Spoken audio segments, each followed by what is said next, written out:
me. It's just me coming up with an interpretation. But let's just say, for argument's sake, for the first generation, this would be with the implementation. Let's just say everything else is all in place and there's implementation of the corridor.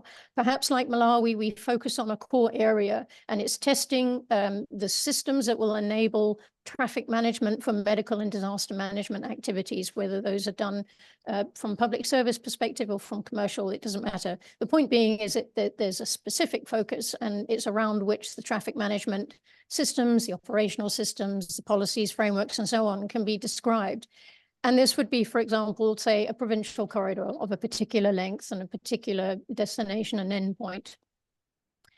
Give it a couple of years, 5 years later, second generation, we're starting to, there are safety cases that have been proven, the way in which operators can work with the best safety intended to expand to deliveries, wider public sector and commercial services, to consider and implement autonomous services where there's very little human intervention, for example.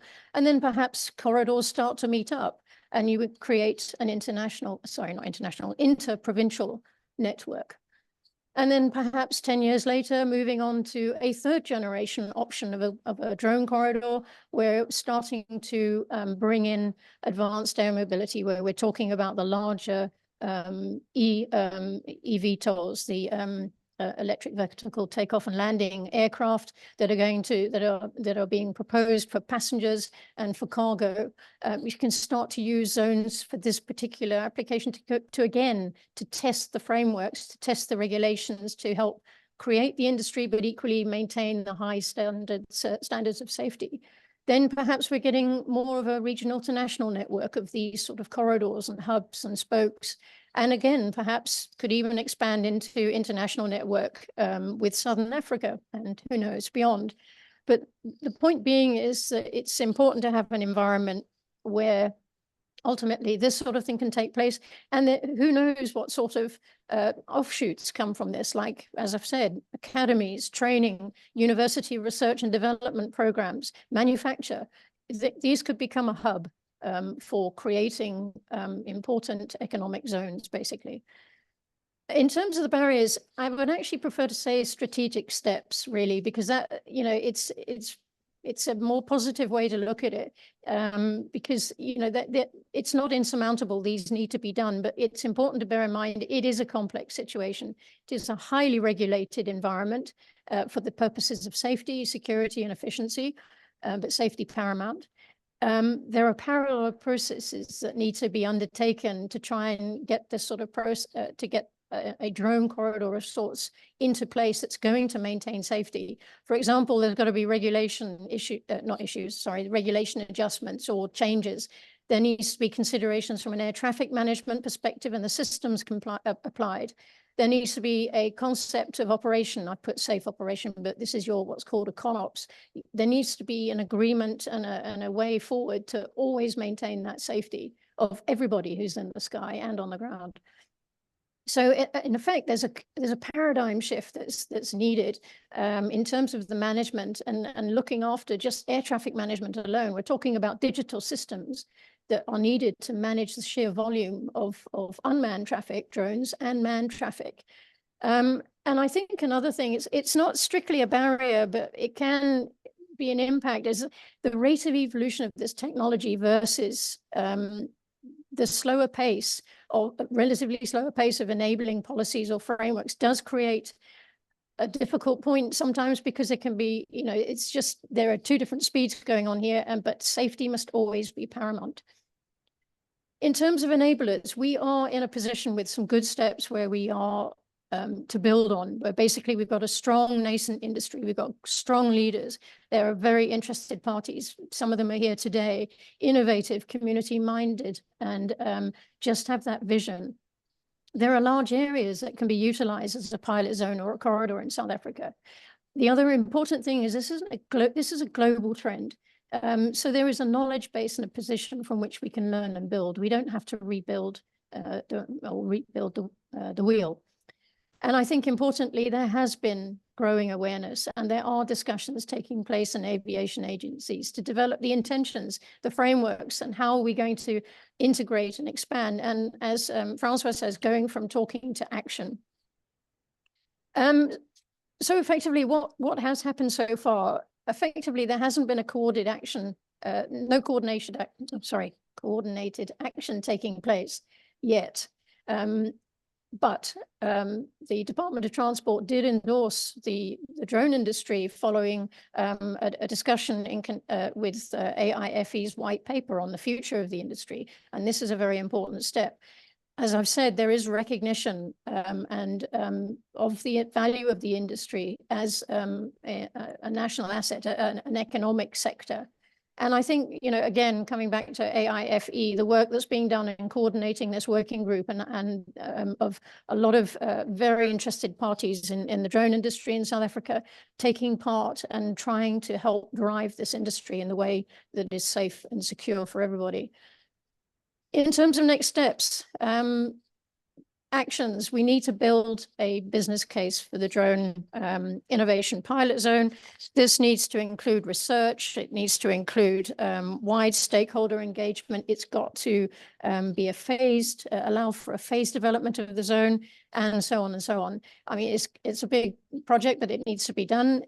Government needs to approve the zone. This needs to be done encompassing aviation risks, compliance, legislation, enforcement, policy recommendations, and everything that's needed to execute. It is important, you know, we need a policy really for the drone industry to drive it and where it is going. And it would be great if the drone industry was incorporated as part of the Department of Transport National Aviation Master Plan, for example. And ultimately, we need a champion. We need a champion for the drone corridor, and we need a champion agency for the drone industry. My final thoughts. I think a drone innovation zone in South Africa is a critical step to facilitating safe and scalable integration of this technology in South Africa and all its offshoots. It's a critical step to opening up a major economic and employment sector. Tomiko's slides showed some of the value that's in the marketplace out there. It's a critical step to increasing the accessibility to society and to the benefits. And I think really it is a critical step to attracting investment, prestige, and further innovation in South Africa. And that's effectively it. I look forward to your feedback. Thank you very much again for this opportunity. Thank you so much, Louise. I know Tomiko was meant to come in, but I want to really thank you for those thoughts, provocations. And I want to invite in Ashraf. Ashraf, I know that you have a lot on your plate. We're 2 weeks away from the most critical election. But you host a show on SAFM. You get to speak to government people all the time.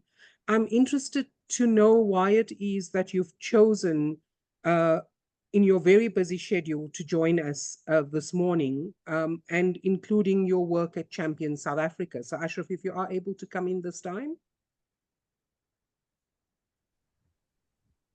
Right, hopefully you can hear me this time, right? Yeah? Hopefully you can. Okay, good, perfect. Well, Rehan, I mean, here's the thought. In terms of the why am I connected to this webinar in the midst of multiple deadlines, well, it's a massive endorsement to you. I'm connected because I'm invited by you, because I know who you are. I know what the causes you champion. I know what you've done before. And when we speak about, you know, champion people build champion nations, and the focus is on building champion institutions, but it does come from first building people into champions, and then those champion people build others into champions. So the long and short of it all is I'm here effectively to honor you, because I can now, and anything that you do that I can, you know, endorse is what I'm going to do. So my presence really is an endorsement of, even if I know nothing about what you're talking about, it's an endorsement of your commitment to wanting to change society in South Africa, on the African continent, and around the globe. That's really why I'm here, right? In terms of the little bit I've heard, I mean, I've heard bits and pieces of Champion Lake, as you can gather, right? So I won't spend time on the technical aspects of, you know, drone and innovation, excepting I think innovation in South Africa, one of the things that has come up often is that South Africa, in spite of some of the problems that we have as a country, the one thing we have youth, right, is we have an incredible innovative drive that I think is not being taken seriously. And when they truly understand the value of the innovative drive of South Africa's youth, they will grab it, run towards it, and embrace it. Okay? So I'll leave it at that, because anything beyond that is out of my technical domain, and I don't want to say that. And maybe just finally, on the point that Rihanna alluded to, yes, I host a daily talk show on SAFM radio, which is the national broadcaster. So, I think BBC in Britain, the radio version, from 3 to 6 every afternoon. And, of course, listen streaming live as well, wherever you may be. And yeah, we call it the National Pulse, because it's a reflection of the pulse of the nation every single day. So every decision, every major event has an impact on what we feel. So often I ask the question, what is it that drives the national pulse? And that's an open-ended question that we have different answers for, right? So that's that. And the last thing, the Champion South Africa project is a project that I head up with one goal, which is how do we build South Africa into a champion nation? And core to that is to find the champion people that I alluded to. And this is an important point, to be able to link personal purpose to national purpose. I think not enough is done to link the two. Once you align the two, then those who are super talented in their own field with their own personal purpose are able to see how that personal purpose impacts on the national society and therefore the national purpose. So that link, because of that phrase, champion people, both champion nations. So we're anywhere near that, but I'd love to engage with you at some stage or the other, because, hey, we're open to ideas and suggestions from around the world. A champion South Africa by default would be the champion Africa, and hopefully inspire the building of a champion world as well. Thanks, Ashraf.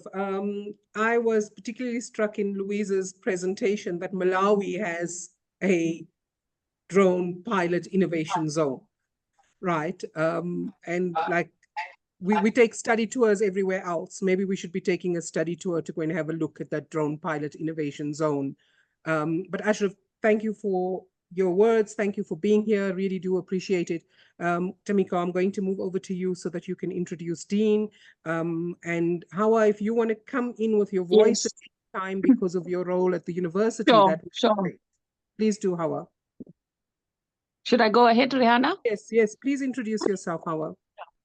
Hi, everyone. I'm Hawa Bibi Khan, and I'm echoing exactly what Ashraf said. I love Rihanna. I honor and celebrate her. And so I was joining to honor her. That's the first thing. The second thing is that my interest obviously in drone is I work in the agricultural sector. And we, if I was listening to Ashraf, and the thing about Champion SA is to say how each one of us in our area of expertise internalizes and reflects on what our country needs, and in our area of expertise try to do something that is impactful. So I've last 2 years been focusing.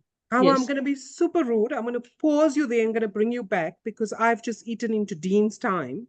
Okay, sorry. By doing it the barefoot facilitator way. So Dean, let's bring you in and let's see how much we can get of your very valuable time. And I'll bring you back, Hawa. Thank you. You can all see my screen? Yes, we can.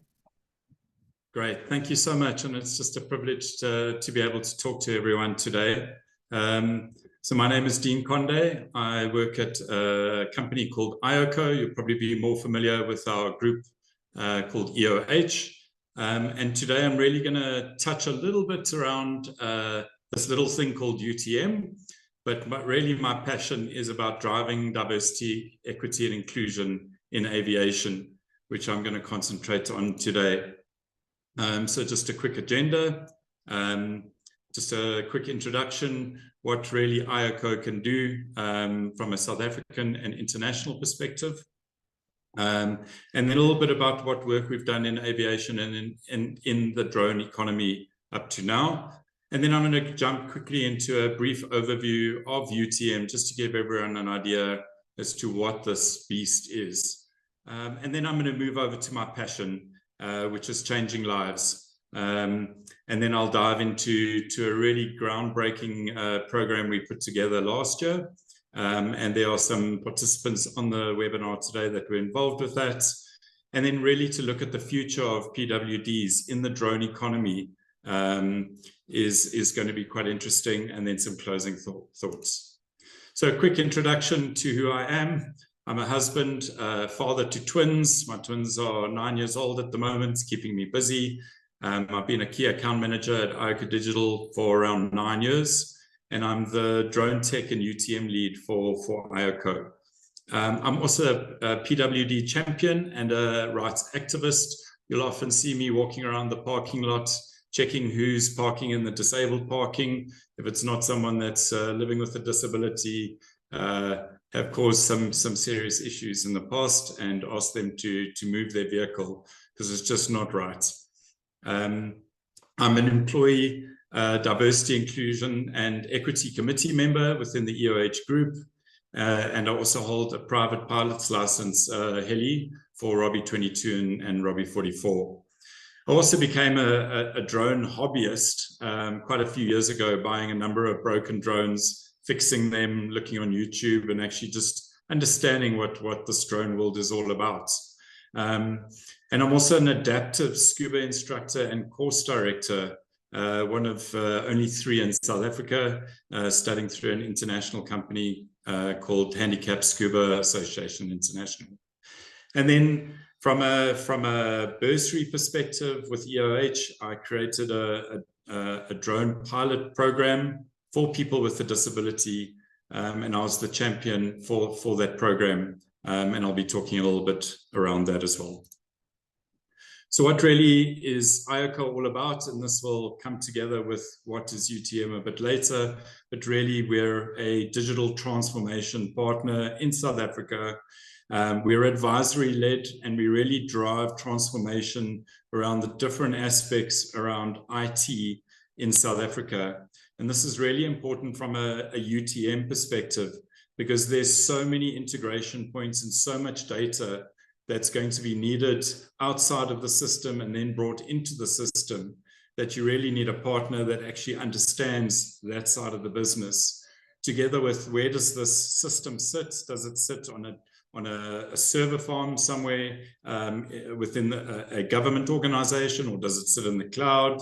And we've got to be careful around things like POPIA, et cetera, So we really have over 20 years experience in digital transformation, which will help with accelerating the UTM journey and the drone economy within South Africa. So where have we been involved with up to now in aviation and the drone economy? We've been an analytics provider for Airports Company South Africa for quite a number of years. We signed the Altitude Angel Reseller Strategic Alliance in 2021 through some of our funny COVID times. And this also has a key integration into some of the drone operation compliance and fleet management solutions like Drone Logbook Pro, which is really a great system to electronalyze all the operations within the drone operations. We've implemented a data security information management system at Lanseria Airport. And as you're going to hear a little bit later, data security is going to become key to the drone economy and keeping everything, all the data safe. Tamiko mentioned the UTM research paper, and I was privileged enough to be a contributor on that research paper. And last year, about 60 of us got together within the Western Cape Government's Department of Economics to start discussing what this drone corridor could actually look like and how we go about implementing it. I mentioned the drone pilot program for people with a disability, which I'll be taking you through a little bit later. We've engaged with the likes of ATNS and shown them the possibility of what the system can do and how it can help the likes of ATNS to accelerate the drone economy in South Africa. And Kim James is on the call as well. We've been part of some drone safety talks, mainly for commercial pilots that are piloting aeroplanes and choppers. at the moment to give them an idea as to what the drone world looks like and the operations that take place. So it's really been a great educational journey from that perspective.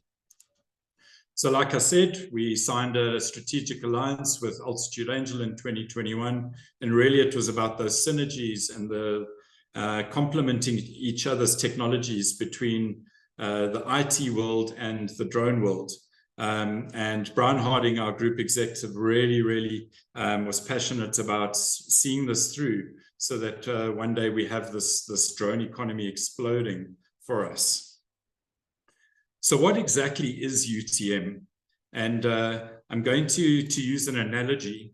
Altitude Angel's Guardian UTM, which is their flagship product, is to the drone economy what a conductor is to an orchestra. So just as a conductor coordinates all the musicians in the orchestra to create harmonious music, Altitude Angel's Guardian UTM coordinates all the drones in the airspace to ensure safe and efficient operations.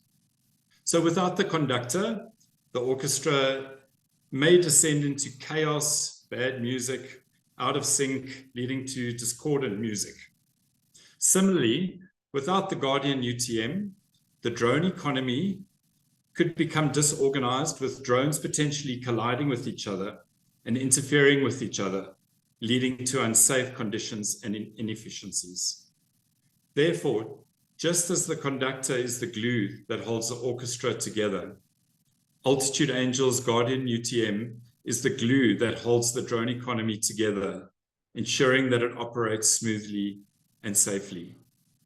So what I'm quickly going to do now is I'm going to show you a video of the Skyway that Louise mentioned from Altitude Angel, just to give you an idea of what is involved in this corridor. Drones are reshaping our world in profound ways.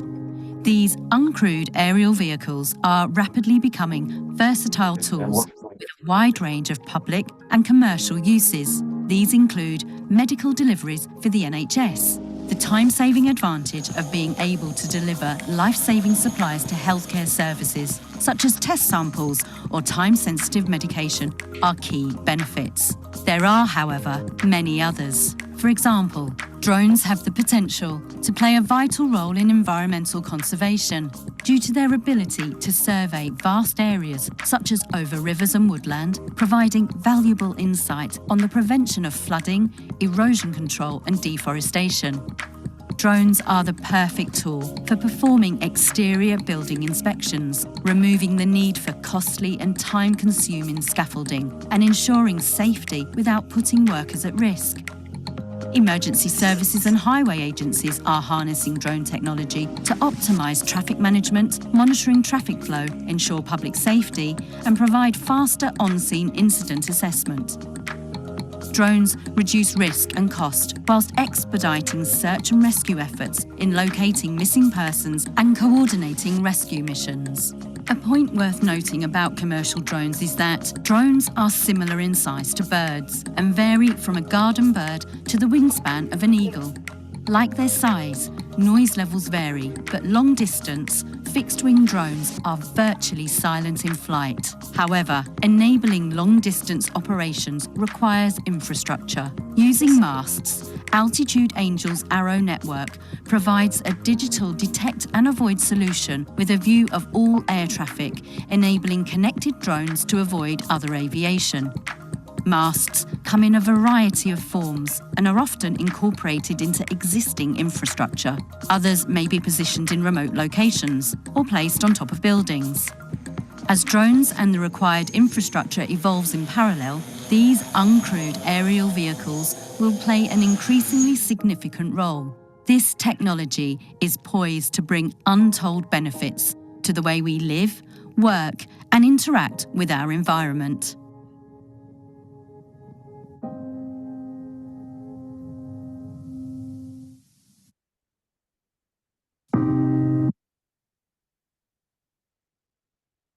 So let's dive quickly into what UTM is. It stands for Unified Traffic Management and is to increase automation into the airspace to support scaled automated beyond visual line of sight drone operations with transparency and, most importantly, safety.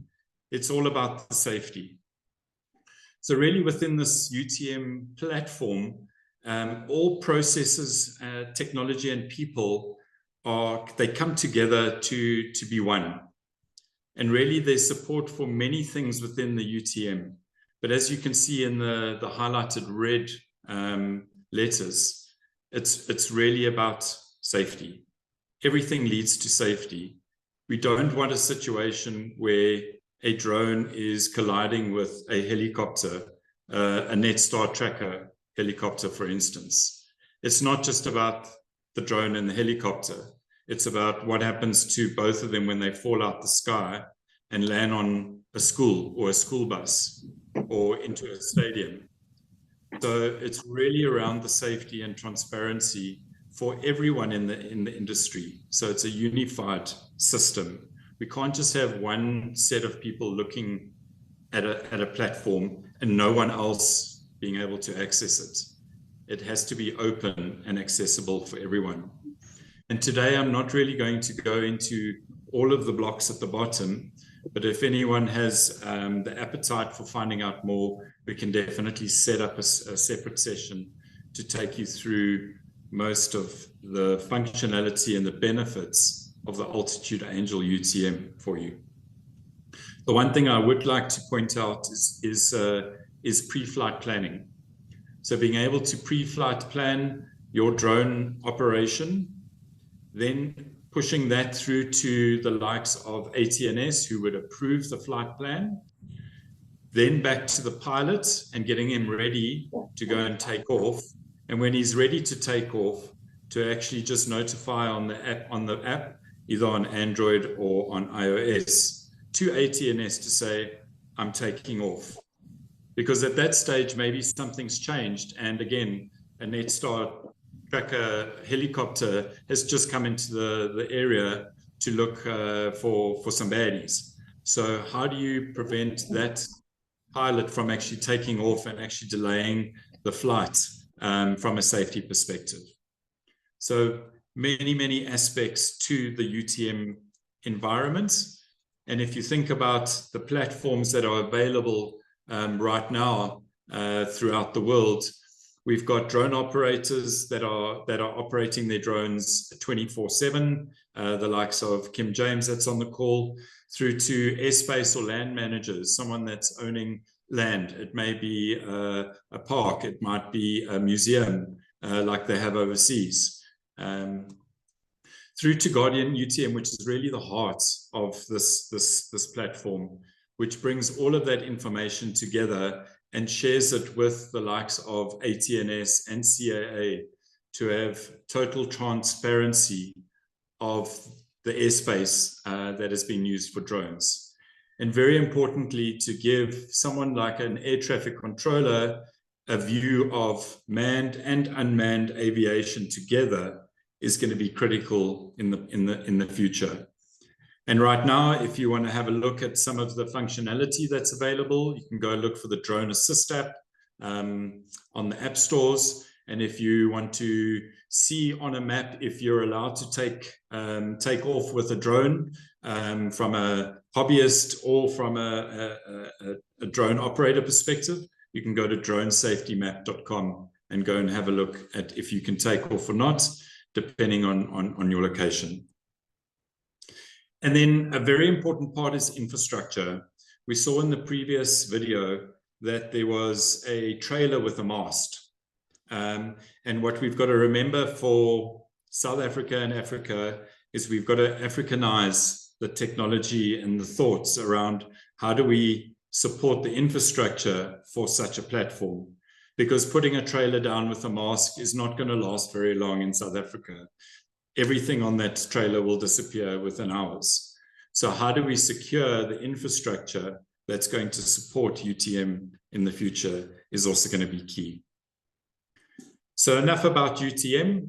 I'm going to talk about my passion, and it might sound a little bit crude in the beginning, but I love pulling people out of wheelchairs. I love taking people that are confined to a wheelchair putting them in the water and letting them forget about the past. It's just it just fills my tank. And the picture you see there is from Netcare Rehabilitation Hospital.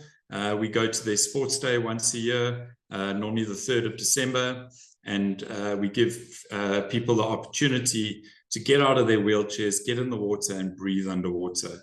And it's got just an amazing therapeutic effect on those individuals.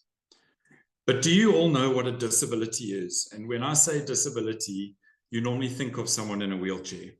And it's actually not just that person in a wheelchair. There are so many invisible disabilities within South Africa, which we call the cognitive side of disabilities, like autism or autistic individuals, Asperger's syndrome, mental illness are some of the cognitive disabilities. Then yes, we do have the motor disabilities that are on your screen.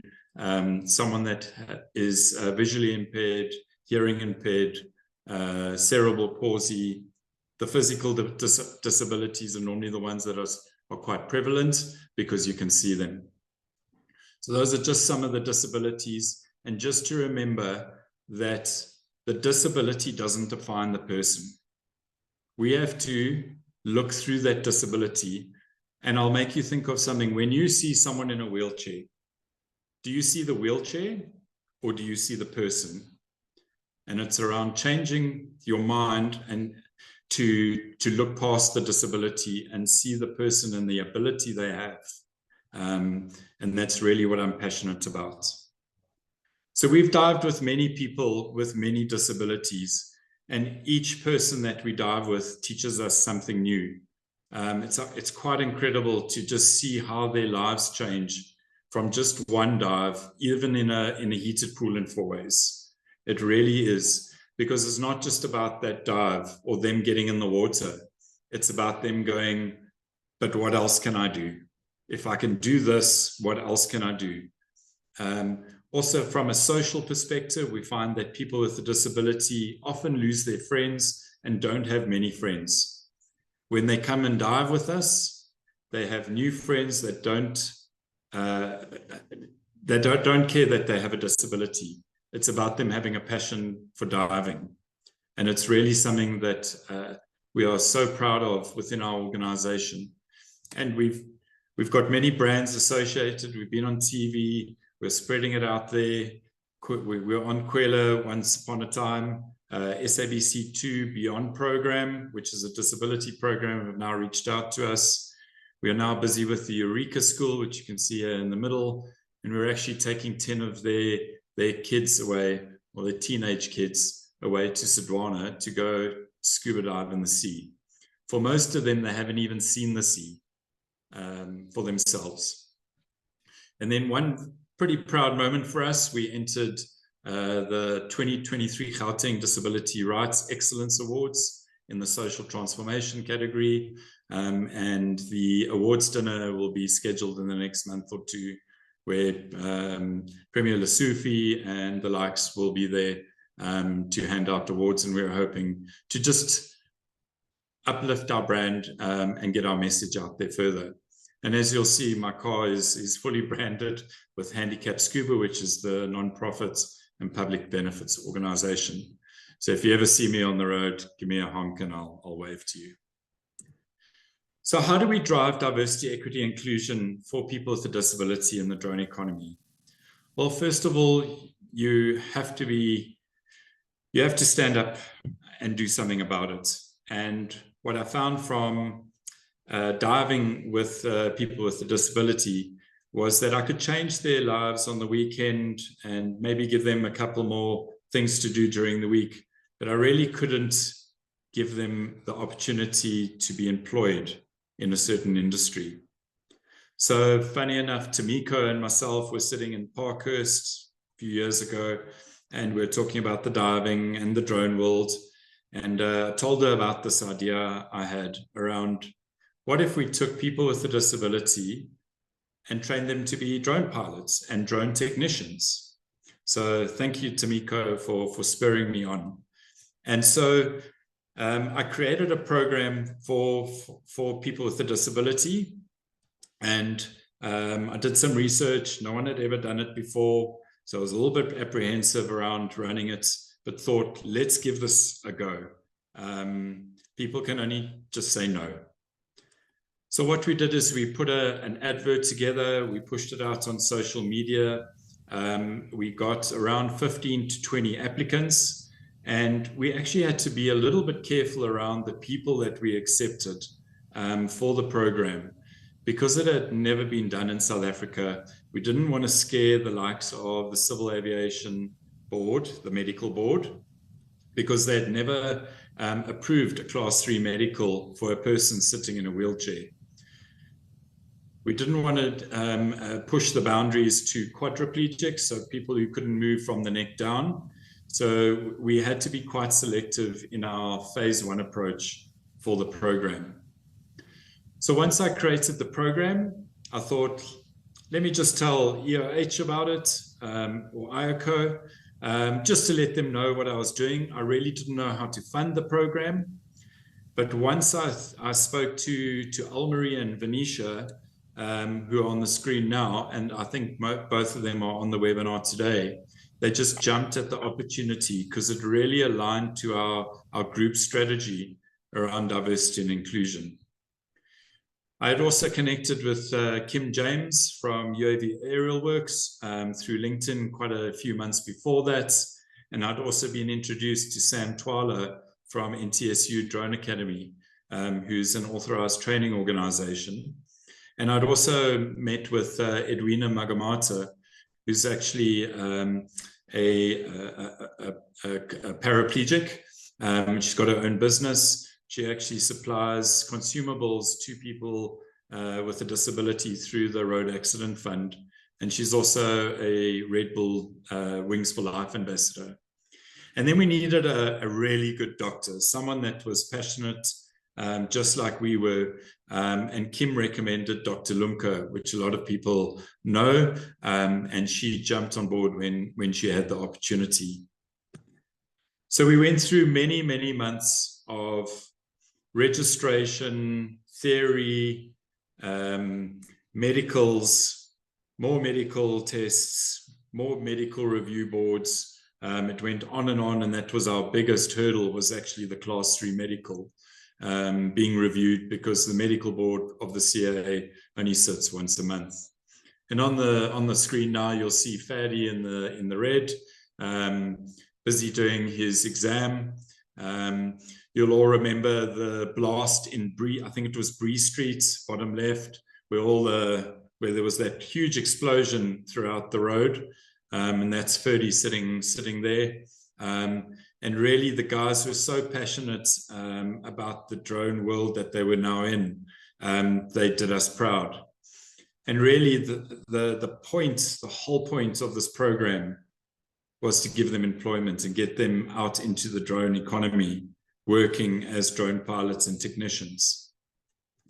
And I'll be thrilled to tell you that Kim James jumped at the opportunity when she saw the light in Sandile and Ferdi, and what they were capable of doing and what they had already been through. She employed them full-time as commercial drone pilots in South Africa, a world first for us. And we really wanted to give them work readiness skills. So Kim spent a lot of time, not just with the training aspect, but also the business aspect and the operational aspect, because it's something we feel that has fallen short within drone pilot training. We also then entered the Civil Aviation Excellence Awards, and we were finalists in the Transformation category in 2023.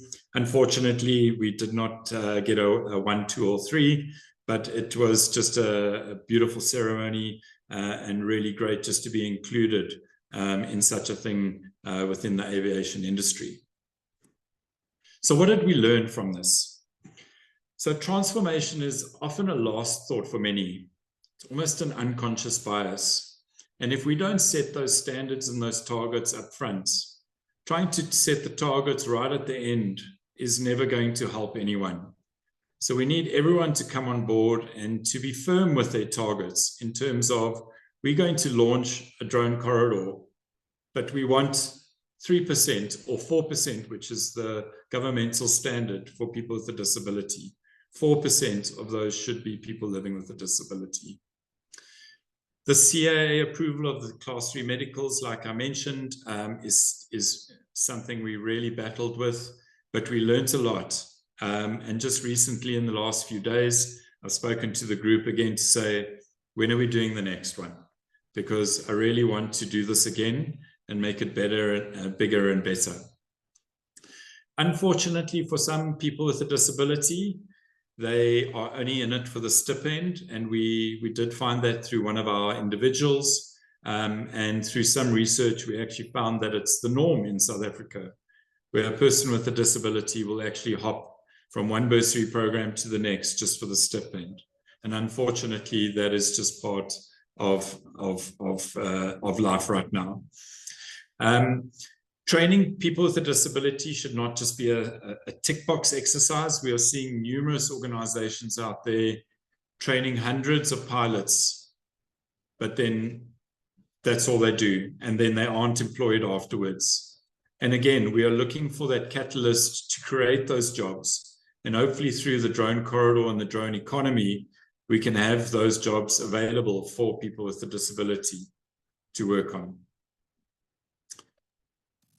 Like I said, employment is critical, and it is just so great to see some of the drone operators a keen interest in using Ferdi and Sandile to further their operations.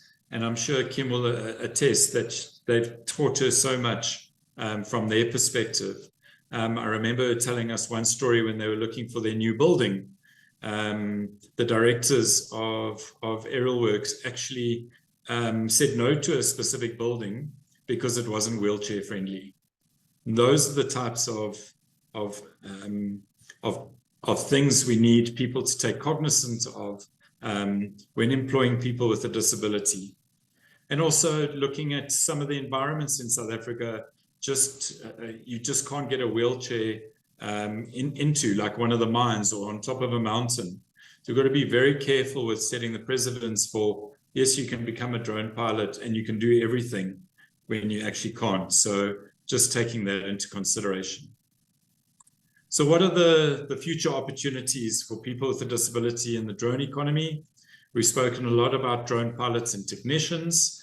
When we talk about drone design, Louise was talking, and Tamiko were talking about drone taxis. But can a drone taxi cater for a person in a wheelchair and also store their wheelchair in the cargo hold and then take off and take them somewhere? So it's going to be very important for them to be part of those drone designs. We were talking a lot about drone data. And when you look at data analysts, business analysts, IT security specialists, integration of those systems, APIs, it's going to be key that we have those type of people working within the industry. And why not someone living with a disability? From a management perspective, they can do just as good a job as being a manager as anyone else. So just giving them the opportunity will be a groundbreaking move for us. Application developers, people that can develop an application that could call for a defib machine on a drone, letting them build those applications, letting them test them. From a legal perspective, I see we have an attendee from one of the law firms. People with a disability that are lawyers could be involved in the drone economy. And then scientific research. There are a lot of researchers out there that are living with a disability that just need a chance, So my closing thoughts, and I smiled right in the beginning when everyone said enough talk, it's time to take action. And I promise you, I didn't write this in after you had said that, but I'm also tired of talking, and I really want the industry to take action. I really do. From a people with a disability perspective, please, it's not about their their disability, it's around their ability. And I want you to start seeing that. Collaboration is key. We've had many meetings, and large meetings and small meetings, and we need to keep the collaboration going, because it's going to be a collaborative effort going forward to build the drone economy. Investment and money is always an issue, and funding such projects, even in a proof of concept stage, we really need people to come to the table and invest in the future of the drone economy. And like some of the participants have said, it's around getting high-level government support to enable us to move this forward. So on that note, thank you very much. I hope it was informative. I hope I didn't bore you. My contact details are there, and we will be sharing the presentations after the session as well. Thank you so much. Thank you, Dean. It has been amazing to hear your passion, and certainly super excited. I think this will be the first of many conversations. I know Tomiko's getting ready to invite Ed in, but maybe Ed, just before you come in, I really want to just see if there's anyone in the audience who wants to reflect on what you've just heard. It's not often that you get a conversation going that's about technology and about people with disability. And I think that's super, super exciting. So if you do want to kind of chime in, just raise your virtual hand, or let's stick some thoughts into the chat box, and gonna allow Tomiko then to introduce Ed, and also leave a little bit of time for conversation with us newbies to the drone conversation, Tomiko. So please, if you want to come in, just raise your virtual hand. Be happy to take you in. If not, please use the chat box. Tomiko, over to you and Ed. Okay, great. And I just want to add on to what Dean was saying about one of the things that blew me away in this industry was watching a guy in a wheelchair who could use this much of his fingers, fly drones, teach drones, do drone videos, and now work in a software company. So to me, I just opened my eyes that aviation is not an inclusive industry, and this was one of the great opportunities. And I just want to take a minute just to introduce Ed Alvarado. He's been a huge proponent in helping South Africa to move things forward. He's done some research on South Africa alone, and he has been an enormous support. And as you know, in any new industry, data is the heart. Data is the gold that we all really need to get this industry going. So with that, I'm going to turn over to Ed, and thank you so much for attending from Germany. Thanks for having me. Can you hear me okay? Awesome. Well, then I don't have a proper presentation ready because I kind of wanted to do things a little bit more free-flowing. And so if at any point somebody has a question, I think the easiest way is to unmute yourself and say something, because otherwise I might not be able to see the screen.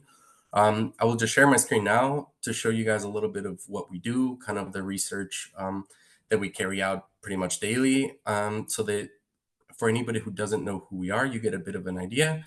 For anybody who does know who we are, maybe you also get a reminder of things that you might want to look into or learn more about with drones, or reach out to us.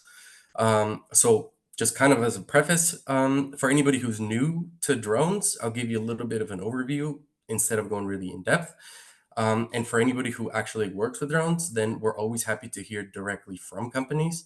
I know over the past year, I've been trying to reach out to a lot more geographic regions, so expand our outreach and coverage of more companies in South Africa, companies in Asia, and places where there's a lot happening, but it's not getting enough attention. So since our scope is global, we try to make sure to cover everything, not just in collecting the information, but also in putting a spotlight on what's happening.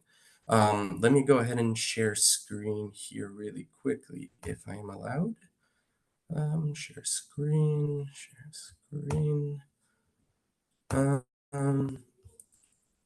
Okay, can you guys see my screen? About to show itself, Ed.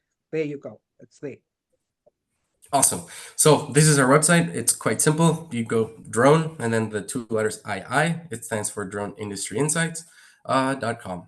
And so basically you can go through the website and see all the things that we do. So our core services are consulting services, market reports, and we do a lot of financial work. So when companies or let's say big banks will want to invest and say, okay, we want to enter a bit of the drone industry, we want to know, we want to invest in companies that may be needing money to carry out their operations, to expand, that sort of thing. We do a lot of this due diligence and financial services for them. But we also have a lot of free resources that we provide. So this is where I'm kind of already have the tab open so that it wouldn't slow down my computer. So these are publications, and you can see that we publish every couple of weeks. So we don't try to overwhelm people with, every day new type of things. And we also don't like to just do once a month. So it's essentially basically bi-weekly where we try to publish some new insights on what we have. Sometimes there's a bit of a delay because the research is connected to a major report. Other times there's a bit of insights that we pull from content that we have where it's not a full report, right? So you'll see that we started a country series this past year where we use all the free data that we're free to give away without any NDAs, without any sort of information from projects that we've carried out. So for example, we've done research in depth for the Swiss industry, the Norwegian industry, the German industry. And so in some of these projects, it's its own separate individual project. But in a lot of these other articles that you'll see, we try to give, as I mentioned, a bit more of a highlight to different parts of the world. And so you'll see here, for example, we have India, but we also cover some regional markets. So basically here we focus on the Nordic countries because there is a lot happening, but it's harder to just say, okay, here's just Denmark. I mean, there was a lot of drive by Denmark to kind of cover this information. But then we expanded to basically all of the Nordic countries, right? So this includes Iceland, which is a Nordic country, but not Scandinavian country. Anyway, you'll find we cover basically all topics related to drones. And when something new comes up that deserves attention, we also dig into it a bit more. And then we decide if we do like a full proper report or if we just do some coverage. So for example, this is kind of just going through the history. You can see we also have coverage of South Africa, which I'll explain in a minute. But one of the, for example, interesting things that we cover that we don't have a full report on specifically is drone stocks, right? So for people who might not even know what drones are doing, there's even companies that are publicly traded. So in the New York Stock Exchange, in China, and basically all around the world, there are already companies that also went public. And this is something that people even underestimate there. So that's something that we publish every year. We're going to have an update for that coming up soon. I can't really say exactly when. But anyway, so again, on our website, you're free to navigate through all of these. And now going back to the topics that we were mentioning already throughout this meeting. So one of the last things we published is about drone usage. So we call them drone applications, and it's essentially where drones are being used and how they are being used. So for example, we have this neat little infographic of basically what industries are using drones based on our definition, which is based off the North American Industry Classification System, NICE. So there's the industries and the application methods, right? And this is basically a really quick way to get an idea of, okay, so if I work in agriculture, what are drones doing there? How much are they being used to do certain things? And some of these will make perfect sense, right? So you have spraying and dispensing. It's not used in a lot of industries, but that's because it's agriculture where you're going to see a lot more of this happening. As the infographic shows, you have mapping and surveying basically has two little drones, like measures that it's roughly the same as spraying and dispensing. That essentially tells you, okay, there's a lot happening with spraying and dispensing, but there's also a lot more happening with mapping certain areas. And so again, I can't go into all the details of what exactly these drones activities are. You can read the blogs. You can basically find this information online as well. But then we go, so there's the industries and the application methods, right? And for those who don't really know so much about drones, perhaps this is a bit of a better infographic just to get an idea, right? So when people say like, oh, you're going to use drones for Yeah, for agriculture, I mean, again, this is a bit more of a simple case where you, whilst you're on the word agriculture, I see how it's posted in the chat, and I know that she's needing to run, and she has a question for Louise. Would you mind terribly if I pause you and just allow for that conversation to happen? Hawa, if you're still there, please come in, and Louise going to ask you, I think you've, Hawa's question is already in the chat. So Louise, maybe if we can ask you to come in response to that. Apologies, Ed. No problem. Sure, thank you. Yes, I was just quickly looking for a presentation I had made that had actually commented on the value of drone technology from a small scale farmer's perspective. And there have been studies in East Africa. And for me, it's an interesting area because I think there has been a demonstration where the benefits following for small scale farmers are quite big, a lot bigger than those from commercial.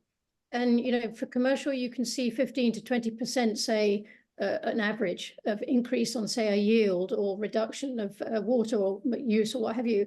But in the East African context, you know, the value of drones in giving information, advance warning about the state of the crops, and whether it's because of lack of water or disease or whatever it might be, you're looking at 30 to 40%. It was a big difference, and people were making were gaining a better income from their produce from the action of drones, which seemed to be relatively more higher percentage than you saw in the big commercial scale. So the potential is enormous, and there are programs out there where they are being applied at a subsistence farmer level, and that to me is an area that really needs a lot more attention because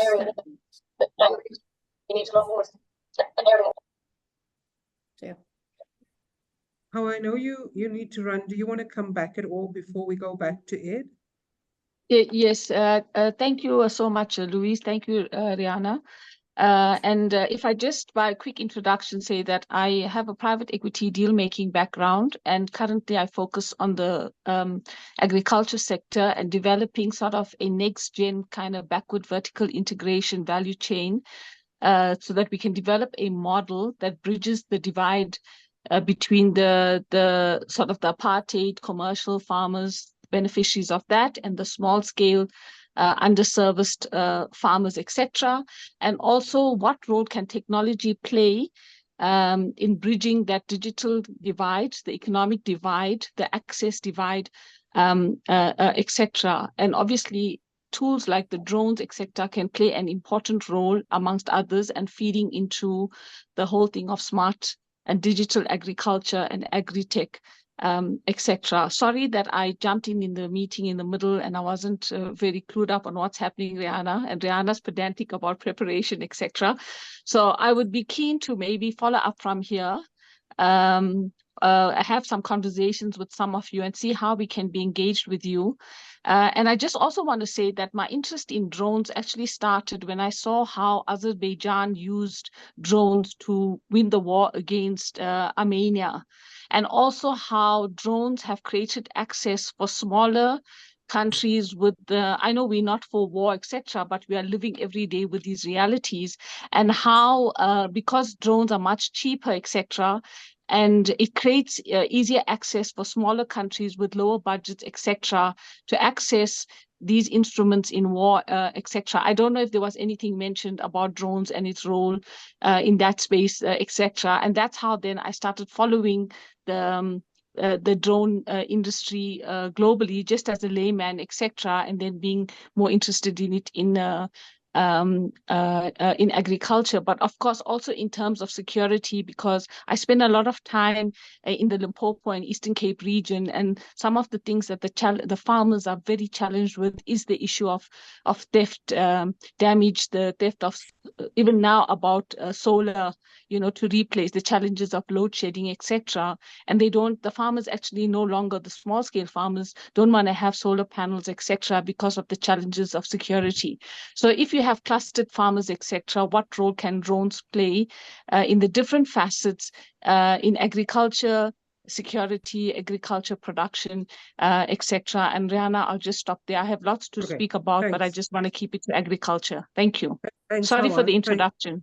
No, it's fine, and I think that's the barefoot way. Let's have the conversations we need to have.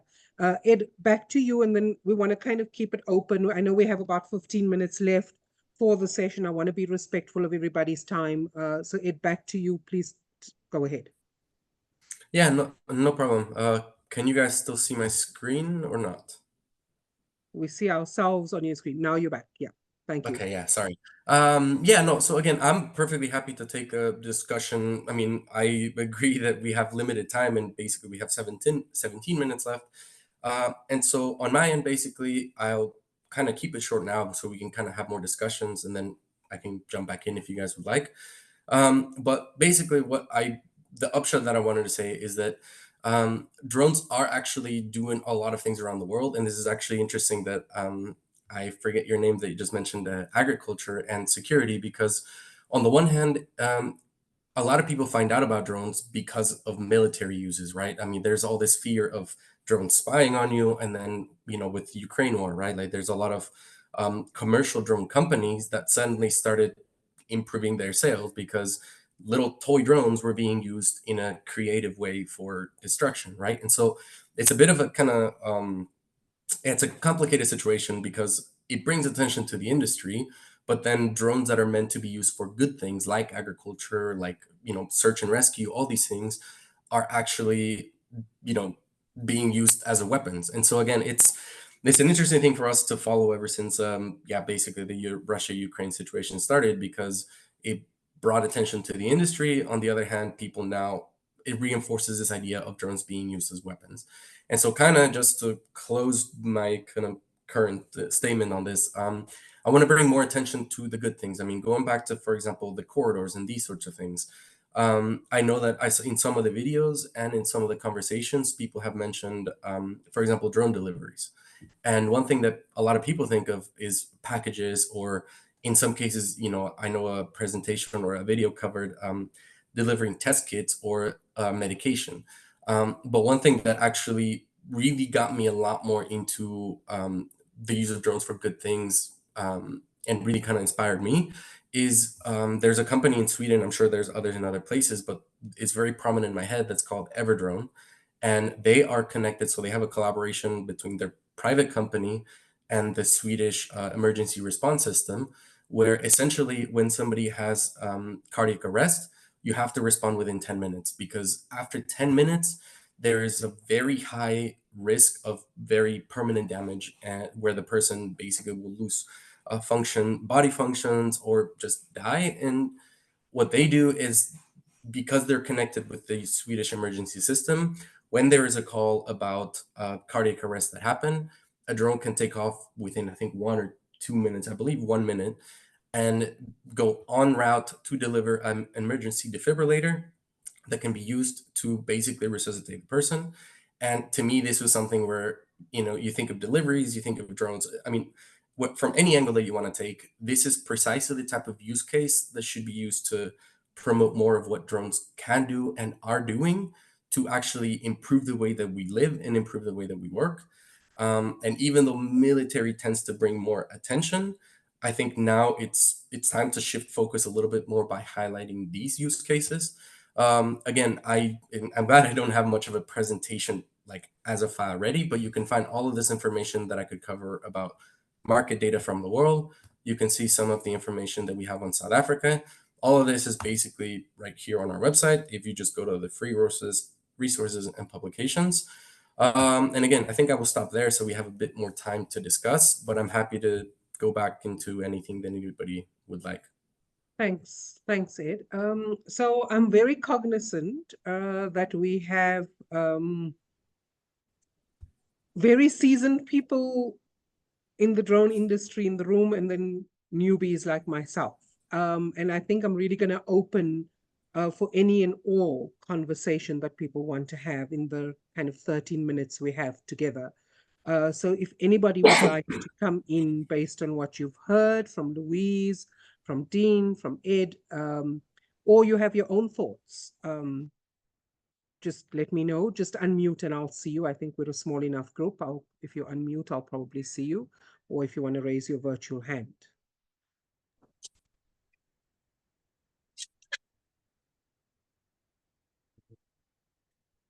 Hello. Yeah, okay. Someone's unmuted. Please go ahead, Sunette. Thank you. Please introduce yourself, Sunette. Thank you very much. I do apologize for the poor audio. I'm in the vehicle. Sunette Kok, I'm part of the gang there with Tamiko and Louise and Kim and Dean and all of us. So very proud to be part of this industry with such wonderful people. I just wanted to make a few comments as food of thought. I think it's important to know that the use cases that Tamiko showed through during her presentation, that's not on our wish list. We're not talking about science fiction. All of those things and a myriad other more are already possible. So the technology is light years ahead of the regulations and procedures and policies and standards. So we have a lot of work to do in that arena. Nevertheless, it's important for everyone to understand that all of the use cases, and I mean, if we had 20 more minutes, I think Tamiko could probably have filled another 10 pages with use cases. It's very important that newcomers to the industry understand it's not science fiction, it's happening. Even as much as the air taxis, they are doing for it to be alive for the next Olympics in Paris. So that's going forward. Then on Dean's presentation, you know, a lot of people might think, but how is it practical for a physically impaired person to become a drone pilot? But if we look a little bit ahead into the future of drone operations, and we look at, well, it's not in the future, it's here already. When we look at remote operations of drones, we're in a situation today where a drone pilot is sitting in an office in Australia, and they are physically taking off drones in Uganda and Kenya and flying it. And that very same drone pilot is operating between 3 and 5 drones simultaneously from a workstation, remote pilot station. So yes, I think training physically impaired people for the drone industry makes absolute sense because of where we are going. Locally in South Africa, we have a number of operators that have approval for the dock station type operation. So please go read up on that. That's very exciting also going forward. And then I just had a last comment on Louise's presentation. So yes, I think we normally have a situation of too many chiefs and no Indians, but I think in our industry it's the other way around. We have a lot of Indians that are very hardworking and willing to go. We need a chief.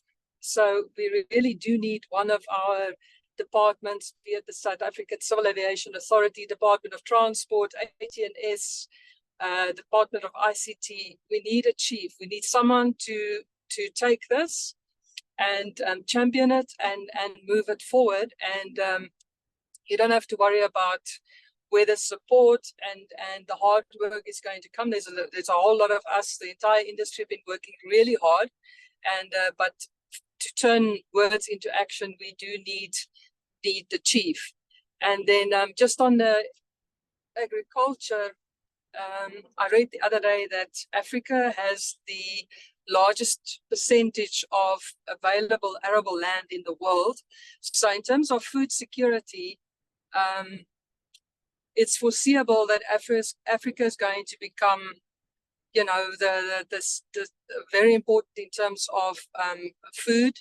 And so adopting agri-tech, and together with the agri-tech, the drones, aerial, robotic, ground-based drones, it becomes very important. So we are standing at the edge of a revolution in terms of adoption of technology in South Africa.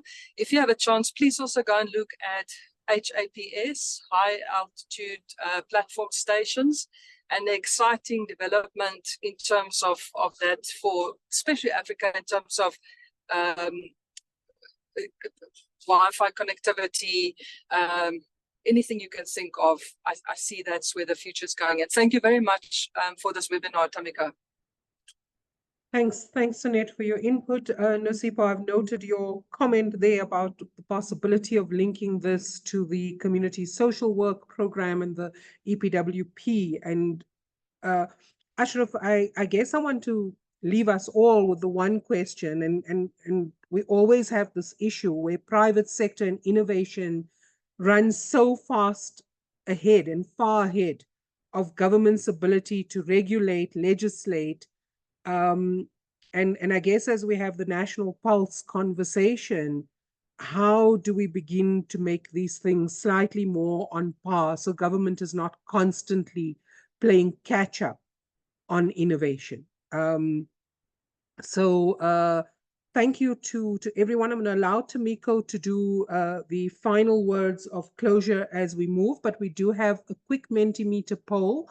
So if you can, once again, just point your QR code, your camera to the QR code on the bottom of the screen and give us a little bit of feedback. I think most importantly, whether those of us who understand a little bit, very little about drones and drone technology and the opportunities, whether we are interested in going deeper, or are we leaving it to the drone fundis here to drive this on their own? Lisetia, I see you've also posted something. Do you want to come in just to tell us a little bit more? Thank you very much. Yeah, I'll keep it brief. Thanks for the wonderful webinar. I just wanted to note that perhaps we should talk to the Department of Science and Innovation to deal with the matter of coordinating fast adoption of technology so that they can then be our channel to get the rest of government to be able to tow. I've had a discussion with the acting DG, Dan Dutoy, and he's been very, very supportive in that regard. In fact, last month there was an HSRC meeting with business, and these were some of the issues that were raised around how do we keep government appraised and have them supporting the initiatives that we're running for global competitiveness sake. Thanks. Thanks so much for that. And Lisetia, would you just tell us a little bit more about yourself and the work that you do? Because I think it's great to have both what you've posted in the chat and that particular insight. In the meantime, I'm going to invite the rest of you, point your cameras to the QR code. Please fill in our short Mentimeter poll as well. Lisetia, over to you. Happily. So I am one of the incoming directors of ZA Space, looking to coordinate the satellite industry in South Africa. I was also one of the co-founders of the Drone Council of South Africa. I'm currently the deputy chairperson of the manufacturing working group for BRICS. So we hosted the 42 plus presidents that were in South Africa last year for the summit. At the moment, one of the things that I'm also looking at is how we build a science council based on the South-South science, technology, and innovation diplomacy recommendation that was signed in 2019.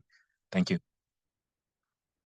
Wow, super grateful to have you here. I'm going to hand it back to Tomiko, just beginning to get in some of the responses on Menti. So it'd be lovely if you did have the opportunity. And then specifically, if there's anything you're feeling unclear about or would like to engage further on, please do put in your responses to that so that the team can be in touch with you. Tomiko, and our deep gratitude from the Barefoot Facilitator to Tomiko, the Institute, to our special guests, Louise, Ed, and Dean. It's been super, lots to learn, very exciting, very scary at the same time. But we're delighted that you've chosen to partner with the Barefoot Facilitator and make your valuable knowledge available to anyone who was able to join this session. Tomiko, over to you. Great, Rihanna. And I also just want to echo the thank yous. Thank you, Louise. Thank you, Dean. Thank you, Ed, for your participation. I know it's amazing to see the amount of passion that everyone has. I'm really pleased to see Kim James, who's hired the first 2 people with disabilities in the country.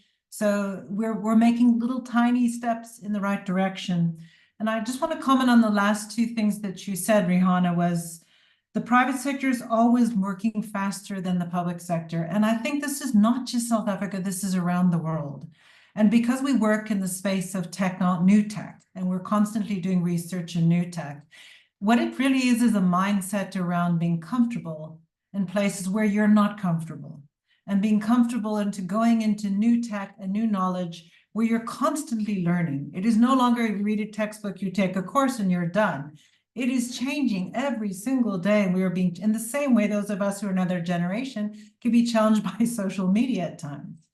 So the other thing is we really need big picture thinking. And I think this is what Lasetia was saying, is that for global competitiveness sake, is that we need the big vision of where we're going to be. We need to picture this big vision. And what we do need is, and I think this has been echoed throughout, is those political champions and the people who say, wow, I see the potential in this industry. I want to be part. I want to take things with it. And then to call on those who are putting in the time, and every single one of our publications has been unfunded. So those of us who are working very hard behind the scenes, we're ready for that political support to come in and say, how can we take this forward? What are the big ideas? Where is South Africa? Can South Africa grow? As Ashraf was saying early, can we build South Africa to be a champion nation? And with that last thought in mind, I just want to say a huge thanks from the African Institute for Entrepreneurship to Rihanna and her team. And I just really, it's been really amazing to hear all the comments from the participants. And I hope you will reach out, engage with us. And we look forward to seeing this fantastic board coming together, the mural board, and sharing that information and taking that dialogue further. So thank you for this opportunity to partner with you, Rihanna. You continue to amaze and innovate and take leadership. And I applaud you for it. Thank you. Thanks, Tomiko. Thanks to all of you for taking 2 precious hours out of your life to learn more together. There's still one question on the Menti, so if you are able to complete it, that would be great. Have a wonderful Monday further, and good luck at the polls. Those of you who are voting in South Africa, those of you who are South African and voted elsewhere already, we look forward to see those votes coming in, and we look forward to being part of a connected world. Thank you so much.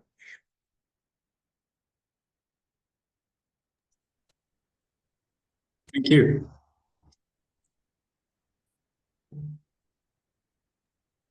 Thank you, Rana. Thank you, everyone. Bye. So we normally stay on if anybody still wants to have a short conversation, but obviously those of you who till 1 o'clock and need to leave, that's fine. Anybody wanting to Thank you, Dean. Thank you, Louise is welcome to do that. Thanks, Tomiko. Thanks, Rihanna. Thank you. Sorry, I only saw your message now, Tomiko. Super excited about what you're doing, Dean. I'm going to be chatting to a lot of people about it. Really, really excited. Thank you. Yeah, me too. Do you know Amanda? Do you know Amanda Gibbard at DOT, Dean, at the Department of Transport? Who? Amanda Gibbard. No, Amanda's I don't. a big proponent for universal access and people with disabilities within the DOT. She leads a lot of that work. I've been sending her some pictures from your presentation. So she's also given me someone else that we can maybe link up with, but I'll pick up all of that on the group as well. Fantastic. Thank you so much. Appreciate it. Yeah, I think it'd be, thank you, Ed. Thank you, Ed. Cheers. Bye-bye. Yeah, I think if you can help him with an introduction, I think this is a story that needs to be told.